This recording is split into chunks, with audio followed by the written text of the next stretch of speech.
Little puppy here, Congo. I'd like to show you guys how good he looks. He's coming along. He's finally starting to fill out and growing into himself. I guess you would say growing into his man dog. I guess you would say starting to fill out, starting to pick up weight,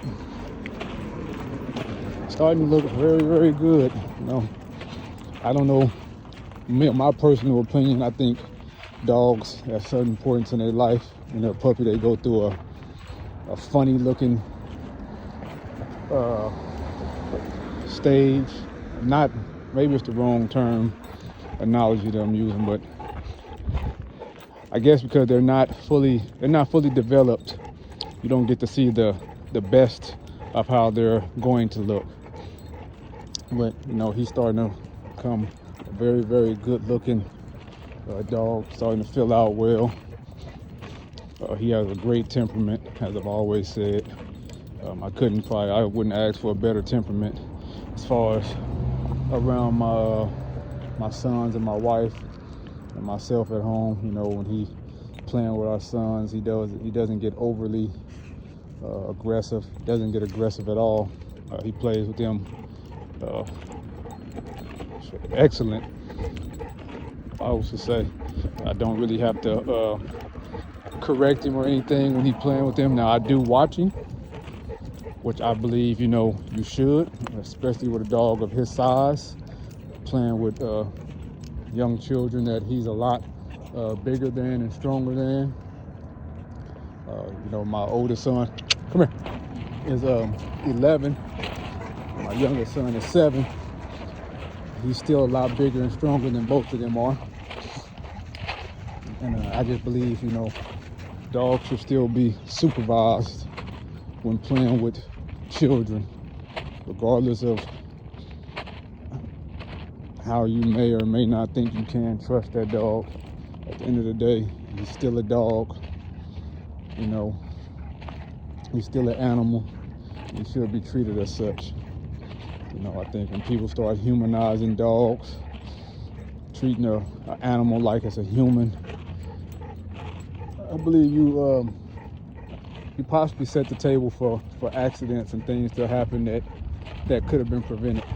And I'm just not going to allow myself to ever be put in a situation of such, or allow my sons or my wife to ever be in a situation of such, because I just thought that the dog he's not going to do anything whatsoever, and I don't believe he's ever going to do anything. Like I said, he's never shown any aggression or anything toward myself, my sons, my wife, and that's at home, out and about, when he's eating, all of those things. And he, no, never at all. I could recall an incident one time. He was a lot younger than he is now. He may have been about 7, 8 months old. We was in the house at home, and me and my wife were sitting on the couch talking, and he was in there where we were, and our sons was in their room, but they turned the corner making a bunch of noise, and he didn't know, and he turned around barking and growling because it startled him and caught him off guard. So he turned around barking and growling and charging towards the sound, but as soon as he realized it was them, he went right back into his normal mode of playing and wagging his tail and was back to normal. So, I mean, he did what I expected him to do when startled. But it's not like, you know, he kept on going even after he realized it was them. So, just paying attention to your dog. You know, he's not food aggressive. I've been handling him when he was a pup.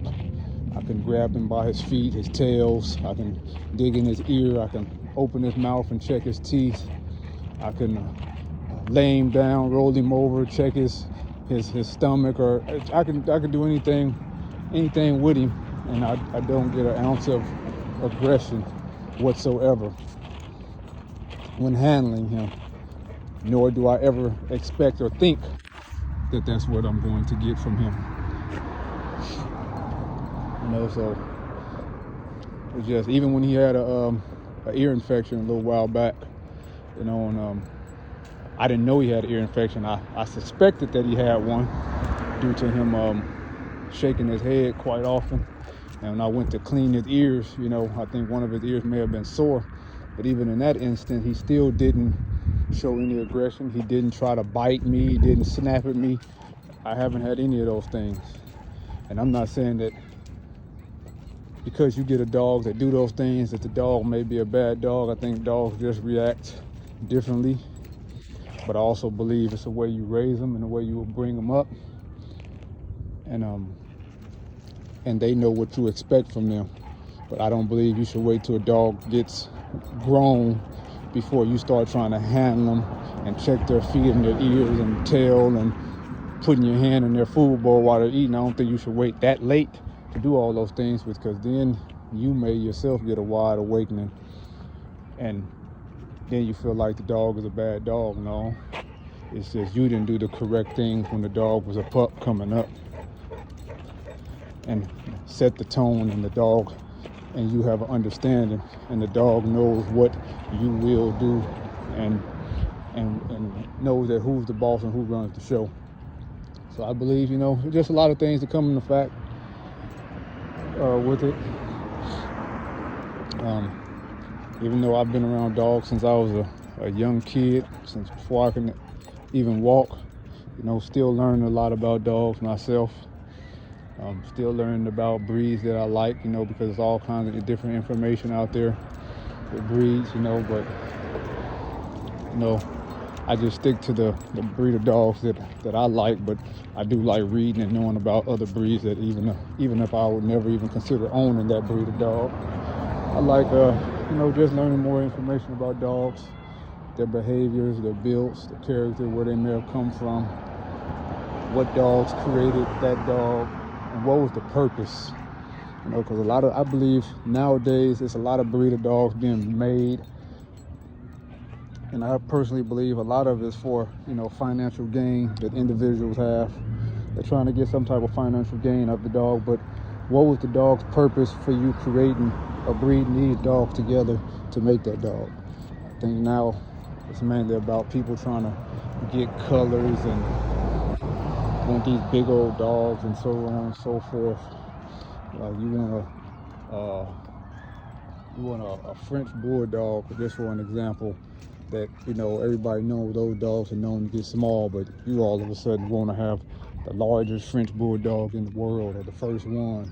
But what was the purpose for you wanting that dog to be that big? It's like bull mastiffs. They're not known to get 200 pounds.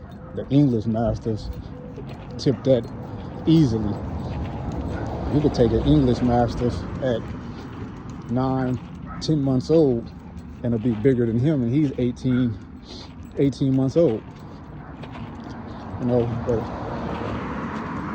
why would I want, try to create a bull mastiff to get 220 pounds when that's not what they're supposed to get now? Maybe every once in a while, it's a chance that you might get a freak of nature, but the standards of what the males are supposed to weigh is not 200 pounds. So, just loving the dog and, treating the dogs right and raising them right, not putting the dogs through unnecessary things for your financial gain. Not saying because you're a breeder or whatever, or you breed dogs, you don't love dogs, because that's not true. I've known breeders that love their dogs a tremendous amount. But if you're doing it just for financial gain, these dogs living in horrible conditions, underfed,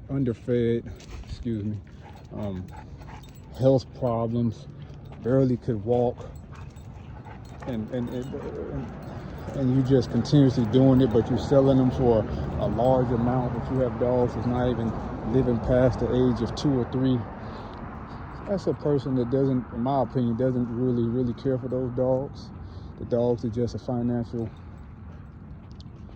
gain for that individual. You know, people know their dogs have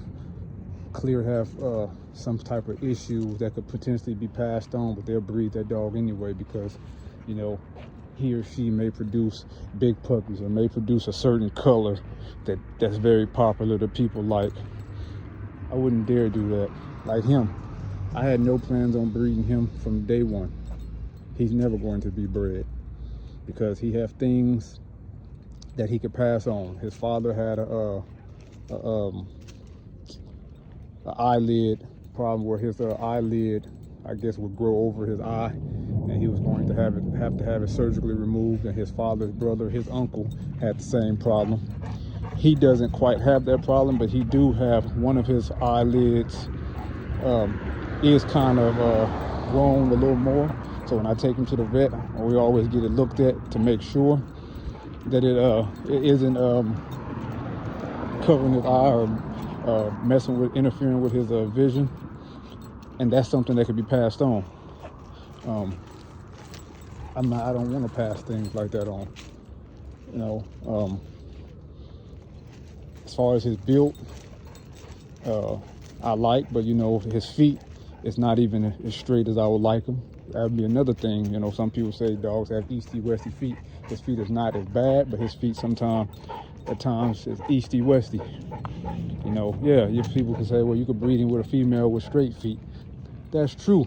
That may correct that problem. But then I'll still be passing along the eyelid problem.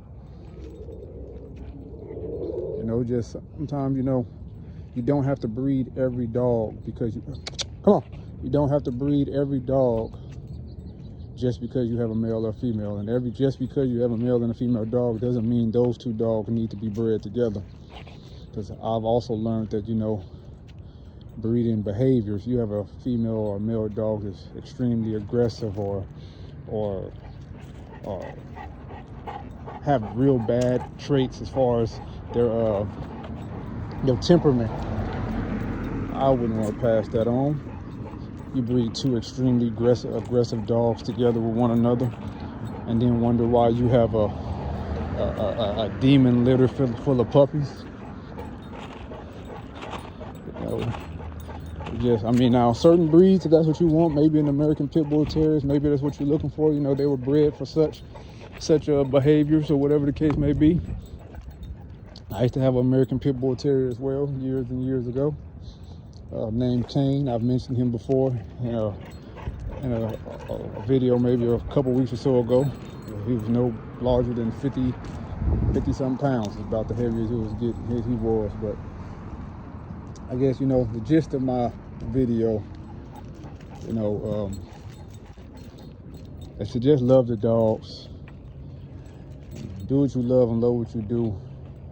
Don't just try to turn this into a financial gain and the dogs are unhealthy and being mistreated, underfed, health problems, but because you're selling them for a large amount of money, that's all that floats your boat.